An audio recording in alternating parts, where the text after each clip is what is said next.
Hello and welcome to this week's Green Shoots, a history of Irish football with me, Kehlan. Coming up on this week's show, we have part 2 of our fantastic interview with Northern Ireland legend Gerry Armstrong. You can go back and listen to part 1 of our interview if you haven't heard that already. Don't forget to share the show on your social media channels to let people find out more about the history and heritage of Irish football. Drop a comment and 5 stars for us on Spotify, Apple Podcasts, and wherever platform you listen to us on.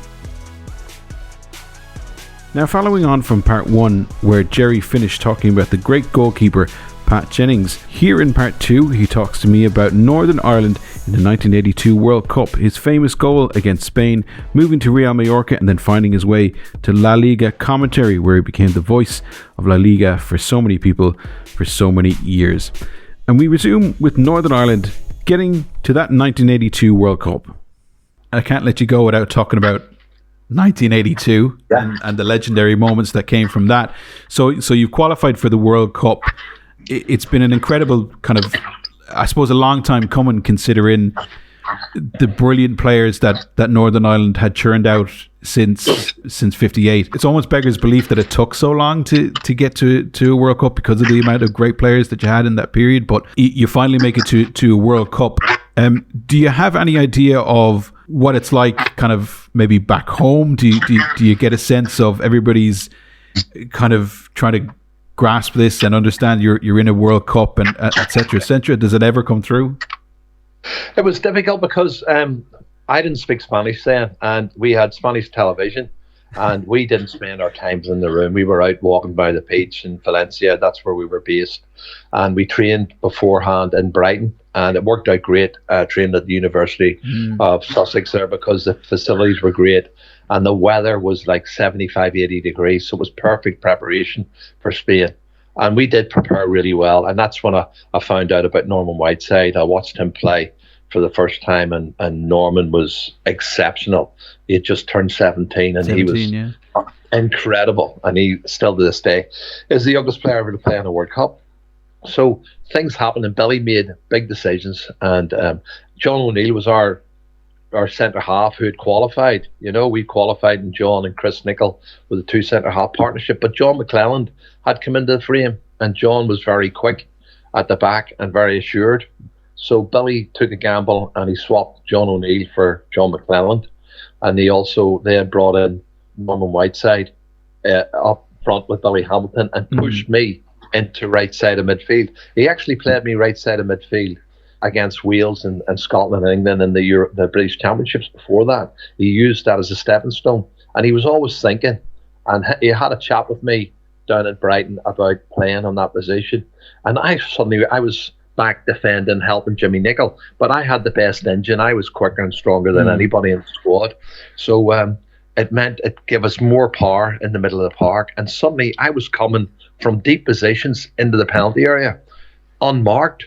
Nobody was marking me. I was getting freedom, and I loved it. And I was able to use my athleticism in the park, running about and doing things, you know. So that was a massive gamble for Northern Ireland, but it paid off for us, you know, because I scored 3 goals in that World Cup in '82, you know, against Honduras, against Spain, and then against France in the quarterfinals. Yeah. And I think it shows the kind of, I suppose, the brilliance of Billy to kind of maybe treat it a little bit of like a chess match and go, right, they probably won't be expecting this a little bit, so let's see how the young lads take on this kind of challenge, and let's see how, you know, the experienced players back them up with that kind of knowledge and know-how and stuff like that. And it was a perfect match.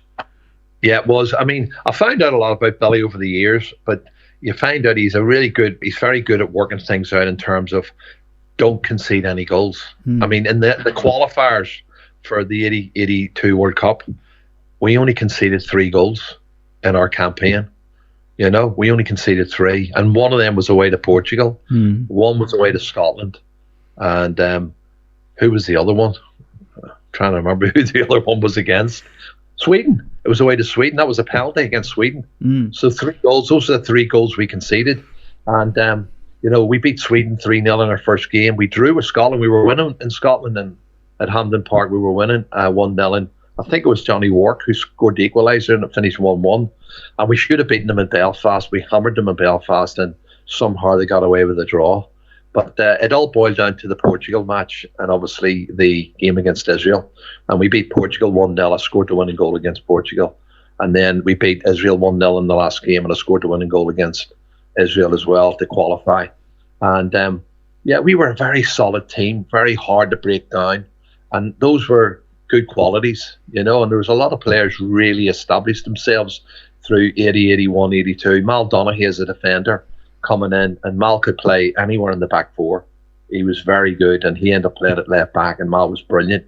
And then he had Jimmy Nicol at right back, and Jimmy technically was brilliant going forward, good skills. I mean, the number of times I saw Jimmy hitting balls off the line, it's untrue. He had that instinct and great defensive capabilities.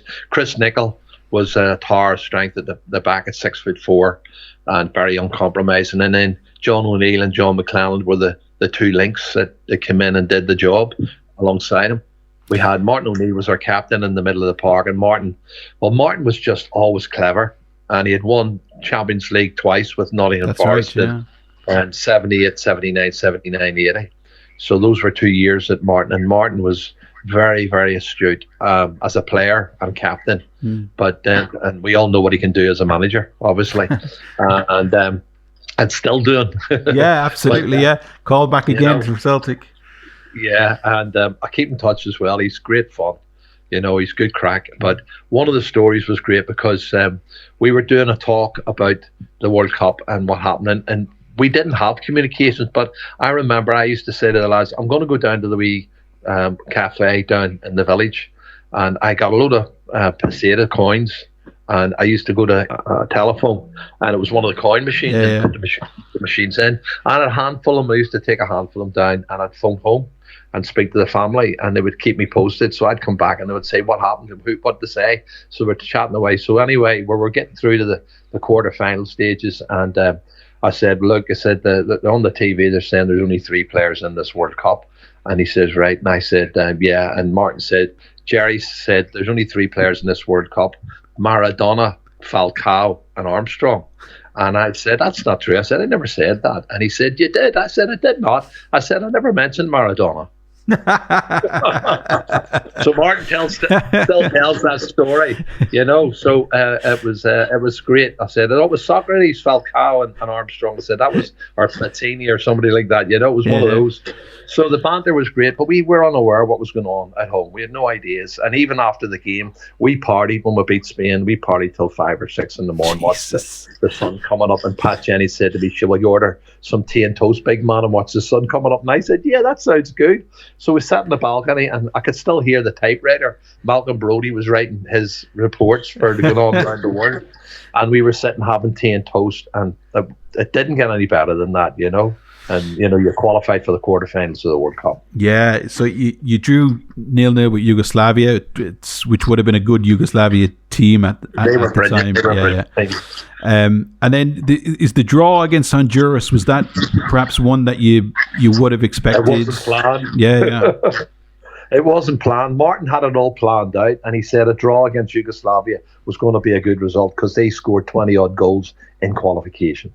And it would take us about 8 years to score 20 odd goals, So we knew that, and we thought a draw was good. And the real standing out point for me in the last 20 minutes of the Yugoslavia game, we were the better team. We were actually physically stronger, and the humidity then, we were talking 90-degree humidity in Zaragoza, where we were playing. It was crazy. And then we had a plane that took us, it was a charter, took us straight back to the hotel in Valencia afterwards. And then we had to go back up and play Honduras, and that we were planning to beat Honduras and looking for a draw against Spain to get through and qualify. So we drew with Honduras when we were well on top in the first half hour, but they came back and got the equaliser, and that wasn't part of the plan. But I remember Martin getting us together the day before the game against Spain in the hotel, and he called the lads together, and he says, right, he said, we've got a big one tomorrow, you know that. He said, but Spain are under pressure. He said, they're the people under pressure, not us. He said, and they're going to come at us the first 20 minutes, you know that. He said, and we'll do what we're good at. We'll keep it tight. We'll play them across the park. We don't let them penetrate, frustrate them. He said, but we're going to create 3, 4, 5 chances. He said, and then we'll get ourselves a goal from one of them. We can beat them 1-0. He said, that's how it's going to finish. And that's what he said the day before the game. Now, I don't know where the other 4 or 5 chances came from. There was only one. That was the only chance we had. And it came and we took the opportunity. We didn't plan on Mal Donaghy getting sent off, but we had a great resolve with the players. We wouldn't give up. And when we thought, and the results, the referee was not great. He was a South American referee from Paraguay. And the linesman, I think it was the linesman, called sending Mal Donaghy off, which was an absolute nonsense. But anyway, we felt hard done by, and that made us more determined. So they were never going to score against us that night, never. Was the idea to, because obviously you're at a home championships for them as well, so if you could frustrate them for long enough, there was probably a feeling that the crowd and the fans would start to kind of pile on top of that and go, hey, come on, where are we going to score from? Where's this goal coming from as well? So that was probably part of it too. I'm sure you've told the story 1,000 times, so I do apologize, but that goal is arguably one of the most famous goals, if not the most famous goal in Northern Ireland history. And it's interesting when you talked before about how you would come from the right of midfield, etc., and nobody would be really kind of tracking you. And if you watch the goal again, and I'm only doing this from memory, but you were able to take the ball quite a long way up the pitch before anybody really came at you, and by the time somebody did, you were able to pass it off. That theory really kind of worked for you at that moment.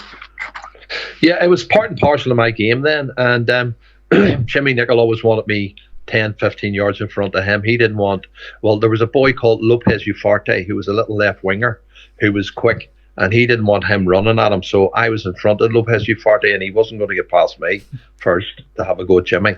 So we had double cover there, and that's forced him across. He forced him inside.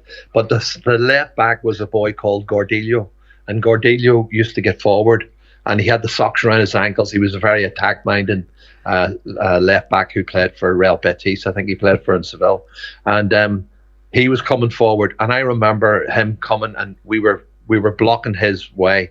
But I remember him trying to knock a pass, and I anticipated his pass on the edge of my own penalty area. I anticipated he was going to knock the ball square to Lopez Ufarte, and that's when I intercepted the pass and went on a run. But as I started to accelerate, my strength and power was taking me away from everybody. And the midfield player at the time was it was Xavi Alonso's father. It was Perico Alonso. He tried to kick me because he knew he wasn't going to catch me, and he kicked me, but I kept going, and I went past him and through the halfway line and kept running towards the centre of defence. And there was only Billy Hamilton on the right-hand side supporting. And I remember knocking the ball out wide to Billy and continuing my run. And then Billy's 6'3", 6'4", big centre forward. And, he put in the most unbelievable cross that tempted Arcanada. That's right, yeah. And Arcanada came for it. And I had to make a decision. Do I go for the cross or do I wait the outcome? But the cross was that good, I thought, and I hadn't really gambled on going for the initial cross, so I was on the edge of the box when he put the cross in, and I was coming into the penalty area, and I just timed it right because the keeper came out and he palmed it right out to me, towards me, and as it came to me, I thought, this is my chance. We hadn't had a clear-cut chance, and there was a lot of bodies in front of me. There was Alasanko, who was he was the centre half. And I think Camacho, the right back, the captain, he had come round on the cover. So I remember hitting it hard and low, and the keeper had palmed it and landed, but he got up again and spread himself. Arcanada spread himself again. And I remember hitting it hard and low and through 2 sets of legs into the back of the net. But then there was no cheer from the crowd. It was all Spanish behind the goal. Dead silence. This bloody referee's going to disallow this goal for some reason. And I remember seeing Norman Whiteside putting his arms up in the air and Sammy McElroy, and then there was a roar from the 500 or 600 Northern Ireland fans that were in the stadium, and suddenly we realised the goal was going to stand, and the referee pointed to the halfway line for the penalty, for the goal to be counted. So we celebrated, and that was our building block that we can now defend from. Yeah, and what was the rest of that match kind of like? Because you scored quite early in the second half, so there was a long kind of time where you had to make sure, the euphoria of that kind of those 30 seconds fantastic, but there was still a huge job left ahead of you as well. How did it kind of, was it backs to the walls, or did the moment creep up on Spain more than you? It was backs to the walls, but they couldn't break us down. Most teams couldn't break us down because we forced you playing across the park. We David McCreary in the middle of the park got a foot in for everything. He was brilliant at tackling, and he was great at getting his foot. He had a great engine, and he covered every blade of grass in the middle of the park with Martin and Sammy and myself. But then Mal gets sent off, and that really put us in trouble. And I remember Tommy Cassidy came on, and played instead of Sammy, because Sammy he got hacked down. He had a set of stud marks down the back of his calf muscle, and his calf muscle seized up, and he had to come off, and Tommy Cassidy came on for him. But then Tommy ended up playing as a left back, and Tommy wasn't a left back, so Billy made another change, and that's when he took Norman off and brought on Sammy Nelson, who was a proper left back. And we got our shape again. But we played them across the park. We played them, let them play square. We let them go across from left to right and right to left. They never penetrated us hardly at all. And anytime they did, Pat Jennings in goal. Pat was he was Mr. Consistency, Mr. Reliable. He was world class. And Pat stopped anything. And there was only one or two iffy moments, but Pat made them look so like nothing. It was like he made everything. He was so calm and composed. He gave everybody confidence and belief, and there wasn't too many chances, but Pat, whenever it came, Pat was there. Do you so when the final whistle goes, then do you understand the kind of the monumental kind of moment that's just happened, or is that something that you kind of, we won, we're through to the next round, it's brilliant, and it's only in the years after that you kind of replay it and you understand the moment itself? I mean, from a professional point of view, you're just doing what you've been brought up to do, and that all kicks in. But we had done this when we won the British Championships, and we had done this to qualify for the World Cup, to beat the teams. Like we shouldn't have been beating Portugal, we shouldn't have been beating Sweden, we shouldn't have been beating Israel and Scotland. We shouldn't get results against teams like that. And even our friendly matches, I think we played France in a friendly match before in Paris. I mean, we were a hard team to break down. So your confidence and your belief in each other, it builds, and you trust the players that you're playing with, and their qualities. So we played your strengths, and I think we were unbeaten at Windsor Park for nearly 6 years, from 1980 to 1985, 86, and that's why we qualified for 2 World Cups and should have qualified for the 84 European Championships. So we did believe in ourselves, and we just whatever came our way, we dealt with it. But we had good mentality. We had like Billy Hamilton and myself and Norman. Norman might have been 17, but Norman could look after himself. Norman could tackle. We could all tackle. We could all fight and get stuck in. And that sort of Irish mentality of like, we're not going to give up here. It was one of those. Well, so it was great. We had a great bunch of lads. Yeah. I think we've already established you were a good scrapper, a good fighter. So that wasn't ever going to be a problem. So you're from a club point of view, you're with Watford, and then you make a move to Real Mallorca. Where does that come about, and why did that happen? It was funny because everything was brilliant after the World Cup, and then Watford were promoted, and it was straight after the World Cup, and I had to go and collect the golden boot from Adidas for the World Cup. And I brought Elton John as my guest to collect it. And it was the only way Graham Taylor would have let me out on a Thursday night, because I'd been invited to do Goalie, which was narrated by Sean Connery. And I wanted to meet Sean Connery at the gig in London. And Graham wouldn't let me go. He said, no, we have a match on Saturday. And I said, but I'm not going to be drinking. And he said, no, you're not going. So he didn't let me go on the Thursday. And then when I was invited to the awards in London to collect the golden boot for the best British player in the World Cup in '82, I cleverly invited Elton John as my number 2, and he told me I had to go straight after the awards were over, and it was great. It was a great night, but it was one of those where things happened, they just happened. And I never planned them. It was the way it was meant to be. But then when we got promotion, our first game at home was Everton. And everybody said Watford, kick and rush football team, they're going to get relegated. They'll never survive in top flight football. So our first game was Everton at home. And I didn't even know I was going to be playing in the team. You had to get selected. Graham was a manager who made his own decisions. He didn't listen to anything else. So he played me up front with Ross Jenkins, which was that was a big gamble, because Ross was 6'4" and very good in the air and had good skills. And he put Luther Blissett in the middle of the park, because normally I'd be playing up front with Luther, or Ross would play with Luther. And they hadn't understand. Ross had been there for an eternity. He had been there about 7 or 8 years before me. And Luther had grown up as a Watford player. So I played up front, and I scored the first goal for Watford in top flight football. That's right. With the history. And but everything was going well for me at the time. I was really fit, and I was flying. I was going past people for fun. And you never questioned your ability. And then suddenly, 3 games into the start of the season, I'd scored 3 goals in the Premier League. Well, it was the old First Division, but it's the Premier League. So, and we were top of the league. We beat Southampton away, and Kevin Keegan played for Southampton. Mick Shannon, we're talking like they had Peter Shilton in goal. They had a great team, and we beat them at Southampton, and we were top of the league. I think we beat Swansea. We beat Swansea at home as well. And then yours truly jumped for a ball and landed, and tried to land on one leg. I got up very high and tried to land on one leg, and went over on it and broke my ankle and my leg. And I didn't even realise till the next day that it was broken. So that was me out for 3 months. And I had to recalculate my career. I was 28 at the time. And there was a lot of clubs were coming in for me after the World Cup from Germany and Spain. And I love Watford, and I was part of that journey, and I wanted to play in top flight football with them.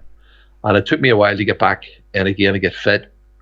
And these clubs continued to show interest, and Graham was very honest, because at the end of that year, Luther had a great season scoring goals, and he was off to Italy.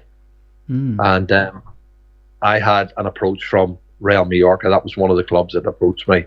Seville, I think, was another one, and another club in Germany were chasing me. And I'd looked at it and said, you know what? I was out for 3 months. You can't guarantee your career. And I thought it could be a good gamble to go and play abroad.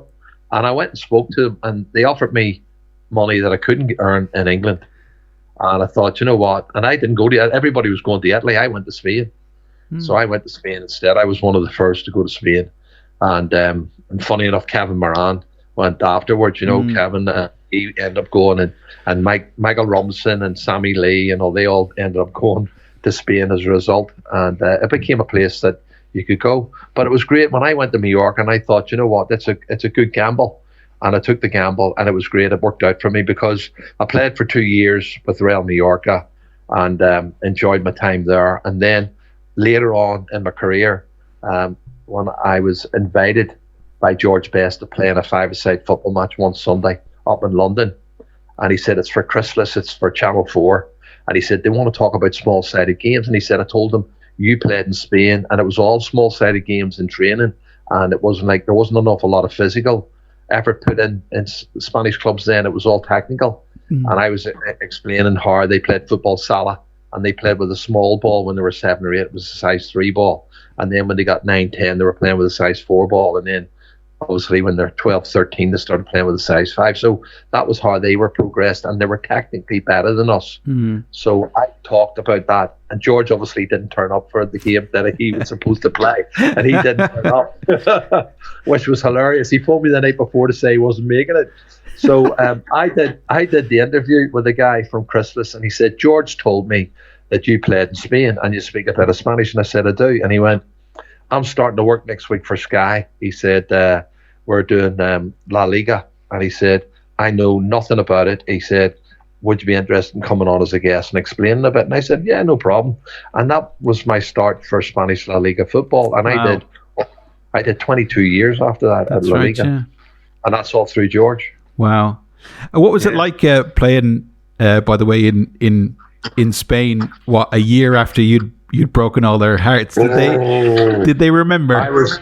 I was not popular. I was now Mallorca's an island, and they're quite distinctive there. They loved me playing because I was an international footballer still, and I was going off to play for Northern Ireland when I was a Real Mallorca player. So that was, they were really grateful that, one, I was an international and I was playing for them. So they treated me really well on the island. But see, when I went to the mainland and when I went back to Valencia, and my Spanish wasn't good, it was about 2 months after I had signed for Real Mallorca, and we went to play Valencia in Valencia, and I got a bad reception, and the players let me get off the coach first, and they hit me with everything. We're talking oranges, apples, eggs, the lot. They threw everything at me to give me a bad time, and every time I got the ball, they booed me. They were really hostile. So, but here, didn't I go and score the equaliser in the game? We drew 2-2 in the same goal that I scored before. Hey. And then I had to get a police escort off the pitch. Wow, really? All the way to the airport, I had to get a police escort. But yeah, that was exciting. That was fun. Well, and was it? You mentioned the kind of the technical side of it. So was the learning of football for Spanish football different? We'll say for when you were, we'll say, in the reserves at Spurs. Could you understand the differences of what they were trying to achieve? Yeah, I did. See, because I went from Spurs to Watford, and Watford was all about work ethic and percentages as well. So Graham Taylor was of the opinion, the more crosses we get in, the more shots we had at goal, provided obviously they were on target, the more chances you had of scoring. So we worked on those theories, and we worked at closing people down and pressing them in their own half, which is funny. It's become very popular now, especially with the goalkeepers trying to play it from the back, So those sort of things that Graham Taylor taught us were very keen, and way ahead of his time, to be honest. But anyway, it works now. When I'm looking at it now, and I worked on the theories we had at Watford, and we ended up runners up to Liverpool that year for the championship. We were that close. I mean, Watford were runners up to Liverpool, who won the league that year. It was crazy. And anyway, those things happen in football, and you have to learn. And I learned. But when I went to Spain and went to Mallorca, the captain was a guy called Rafael Gallardo, and he was tall, about 6'1", 6'2", lean, and technically he was probably one of our best players, if not our best player. His skill, left, right foot, unbelievable. But he was centre half and he couldn't tackle. And that was no good to me. I needed centre half who can tackle and who could stop people going past him. And he was winning the ball and playing from the back, and he was playing 1-2s and continuing his run. And then when it broke down, he wasn't getting back in again. He wasn't getting back in. So those were all the things that didn't work out for me, And I used to give him a bad time and give him lots of abuse for not being able to tackle and not getting back. But we had a style of football that suited us, and unfortunately, the 2 years was a learning curve for me, and I took that with me when I went back to play for. I went back to sign for West Bromwich Albion. Yeah. I with Johnny Giles was my manager, and he was a manager then. And I remember going back then to West Brom, and it was really interesting because the British game then was still quite physical, and it was still that style that suited me, And I learned an awful lot. I did learn an awful lot, but. I saw the technical side of the Spanish football and hard players. Nobody, we used to do practice matches at Watford and Tottenham, but in Mallorca, it was 5-a-side after the game. When you'd done your training. Yeah. The training wasn't hard. The training was too easy. I actually said to him, we don't train hard enough. So when they finished training, I used to do my own training. I'd go and do the goal line to the 6-yard box and back, to the 18-yard line and back, to the halfway line and back, to the opposite penalty area and back, to the opposite 6-yard line and back, to the opposite goal line and back. And I did that, and I really pushed myself, and I did abdominal exercises 200 every day. I do press-ups, I do all that on my own. And I did it for about 2 or 3 training sessions because the players all would go in, and it was really hot in Mallorca then. And there was my roommate was a guy called Veron, and he was Argentinian. And I couldn't communicate with him at the start because my Spanish was non-existent, and he had no English. None of them spoke English. So he saw what I was doing, and then one day he actually started joining in with me. And then there was 2 other Argentinian players, and they joined in with me. So it was the 3 Argentinian players and me used to do extra training at the end, and they became part and parcel of that. And I sort of got the players to get into that way of thinking, you know. And but it was good. It was a good learning curve for me. Yeah, but I think that also kind of goes with the way you'd always kind of played your football, though, wasn't it? I mean, you knew that your greatest attribute was your physicality, but also your ability to kind of be that engine, you know, in the team as well. So that kind of understanding that you personally had to keep yourself physically at that level, otherwise perhaps the drop off would have been not good for your career or not good for you. Yeah, well, I mean, I remember saying to Pat Rice in 1983 when I broke my ankle and my leg and I came back, and I can only do weights for about 6 or 7, 8 weeks when I was in plaster, and my chest expanded and I put on, you know, a lot of muscle in my upper body. But when you start running and you've no muscle in your calf and you're building that up, it took me a wee while to get jogging, and then I was running up and down the terraces. And then I was carrying the physio up and down the terraces, building my quads up again. And I said to Pat, you know what? I think I've lost a yard of my pace. And he said, do you? He says, well, maybe some of us could catch you bastard. You know, he used to say. And Pat used to keep me wound up with that. But, you know, it's all relevant. So it makes you feel, because before I knew people were never going to catch me. But then you do think, hang on, I'm not as quick as I used to be. So you have to reestablish and work out what your goals are going to be for the rest of your career. And then those days it was 32 was your cutoff line. You used to think when you get to 32, that's it, you're done. But well, that's not anymore. They're still playing it. Look at Cristiano Ronaldo, for goodness sake. Yeah, you know, it's crazy. If you look after yourself, you can play for a long, long time. Yeah, and I think as well for that period too, when you broke was it your ankle or your leg? I broke both, fibula and tibia. Broke both.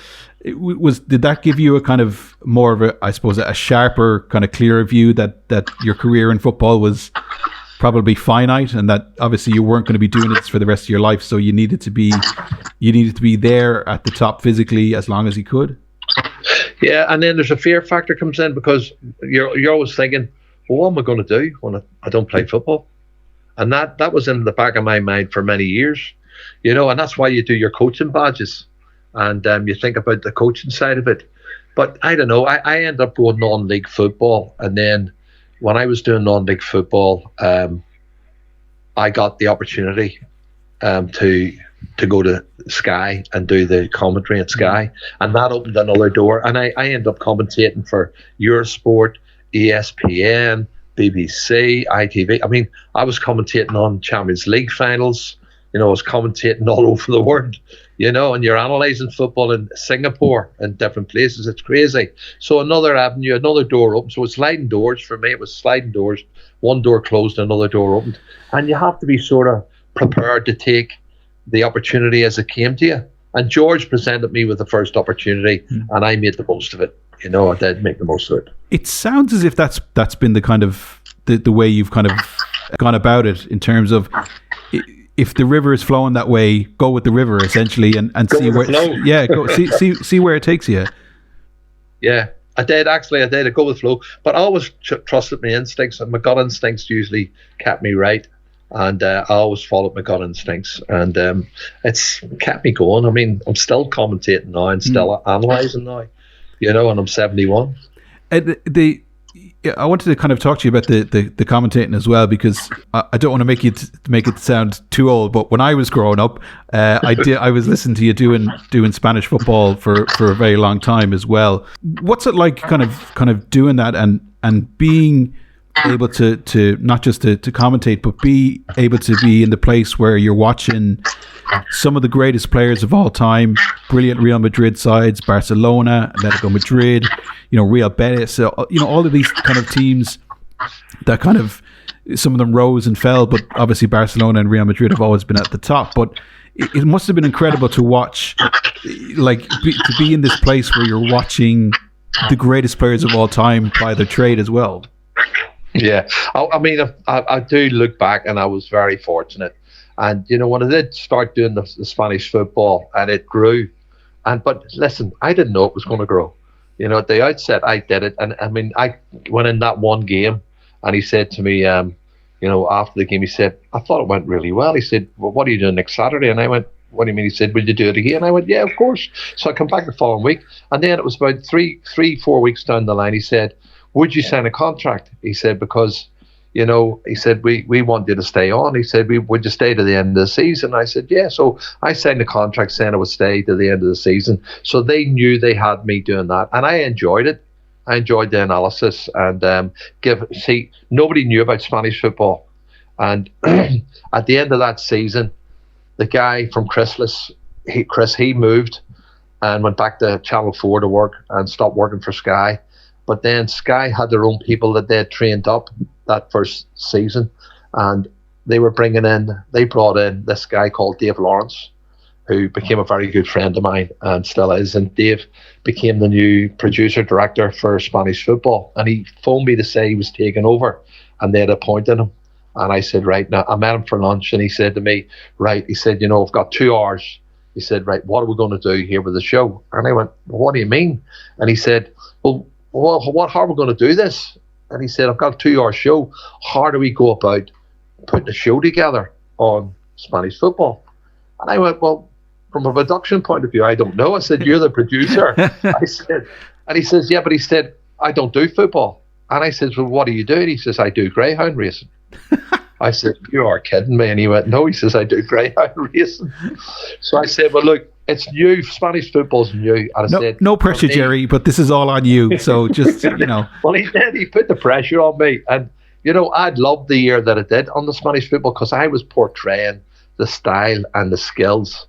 And that was what I learned when I was there. That was in my head. Technically, they were better. They had better skill and technique. But physically, they weren't as good, because they would bottle 50-50s, they wouldn't tackle, and they would pull out. So there was another aspect to it. So I actually was trying to explain this to Dave, and Dave said, so what would you suggest? And I went, look, the first game of the season, whatever it is, I said, we'll pick out one player from each team and do a profile on them and show their technical abilities, and do like a 30-second, 45-second profile on these players. And the first game was Deportivo against Celta Vigo. And for Deportivo La Coruña, I picked out Rivaldo. Oh, yeah. The Brazilian. He had some left foot. I said, well, we've got to do Rivaldo. I said, technically, he's brilliant. He's a Brazilian, and he'll show you all his technical flair. And he scores goals that are like typical Brazilian. And I said, so people will see the technique and the skill that he has. So we did like a 35, 40-second piece on Rivaldo, and said, this is what you can expect from Deportivo. This is the type of club they are, and this is the talent they have. And I picked him out as our key player. So then we went to Celta Vigo, and I picked out Alexander Mostovoy, who was Russian, but he was technically brilliant. Yeah.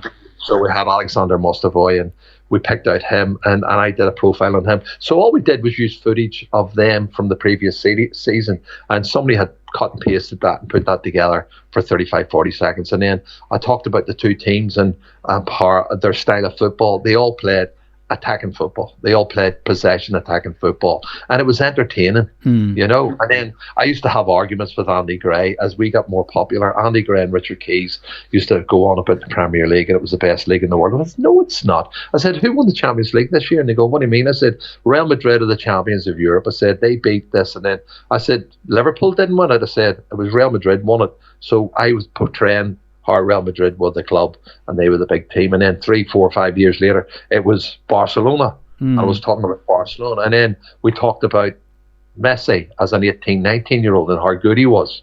So I was fortunate. I watched all of that. And then because of my Spanish connections and my Spanish language, I was able to go out with the players after the matches at the Clásicos, So I go out with Fernando Hierro and Raul and people like that. And Michel Salgado. Wow.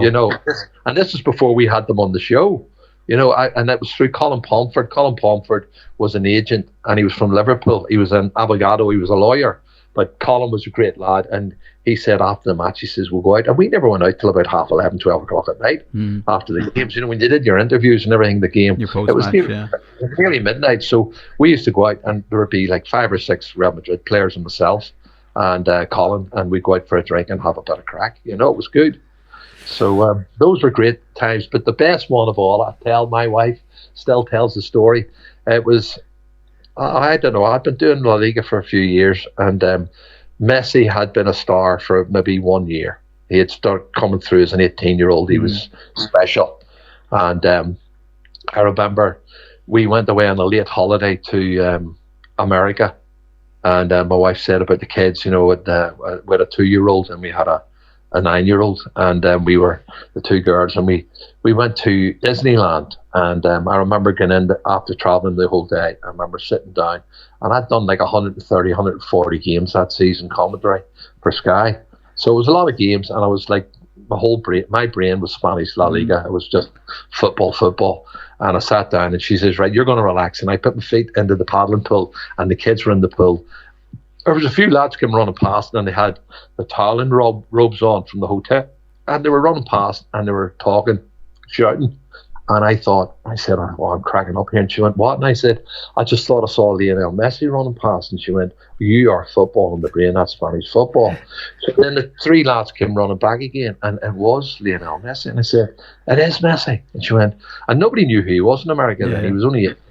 And I said, it's Lionel Messi. So she says, what are you going to do? So I said, I'm going to go over and say hello. And he didn't speak English, but I spoke Spanish. So I went over and spoke to him, and I said, hola, Lionel, ¿cómo está? And he said, hola. And he said, you know, how do you know me like? And I said, hago comentarios. I said, I do the football, La Liga. So I was chatting to him, and then he found out that I was a player, and he brought me over to meet his dad. And he introduced me to his dad, and I was talking to his dad, and his dad was saying, so who did you play for? And I said, I played for Northern Ireland. I said, and I played in 2 World Cups, 82 and 86. And then Messi went, you played in 2 World Cups? So he was like, and he had never played in the World Cup then. That's you know right, what I mean? Yeah. So it was crazy. And I remember at night, you know, at 9 o'clock, they used to do the fireworks display. And they used to stand there, and he was so small. And he would pick my daughter Marianne up and put her on his shoulders. Oh, and wow. we didn't take photographs then. It was not in the days where you would take photographs like at the drop of a hat. So there was no photographs. And we tell her now that, Messi used to pick you up, put you on his shoulder. But where's the photographs? I said, don't have them. So that was then. And then he just grew and grew and grew. I mean, it's crazy. And now he can't go anywhere in America. I know, he's crazy. It is crazy. But lovely. And then I had times where David was great when he'd come over, and he used to phone me and ask me a bit of advice of how to settle down and all the rest. David was brilliant to work with, and I used to have a relationship with him and Michael Owen, because they both were at Real Madrid.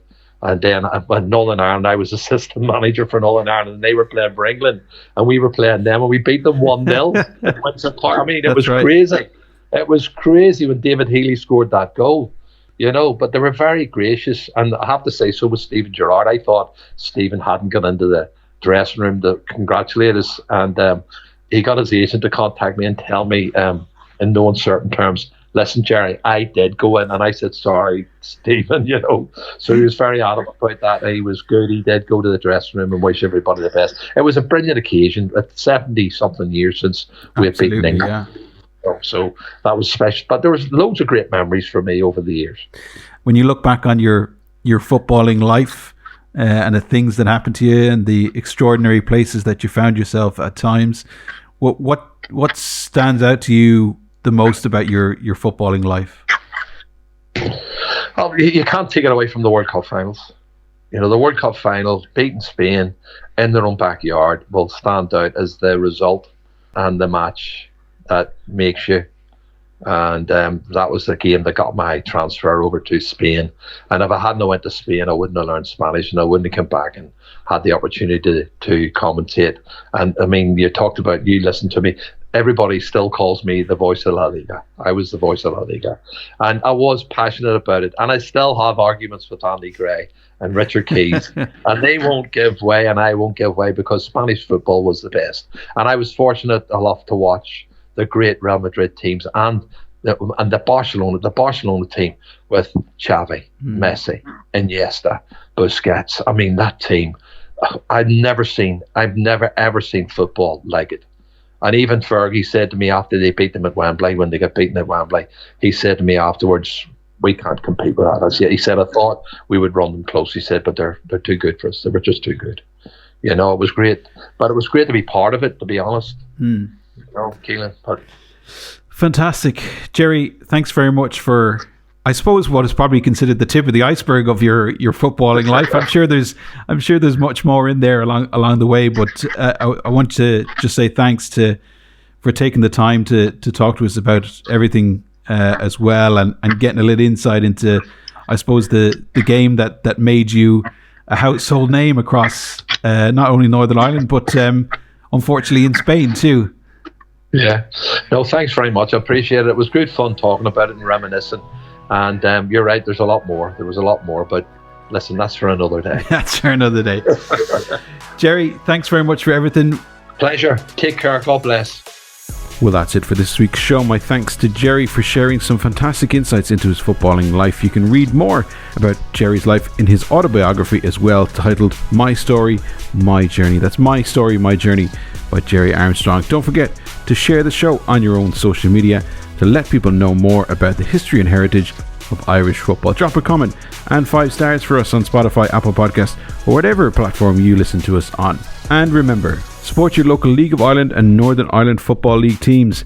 It's our heritage, it's our game. Bye for now.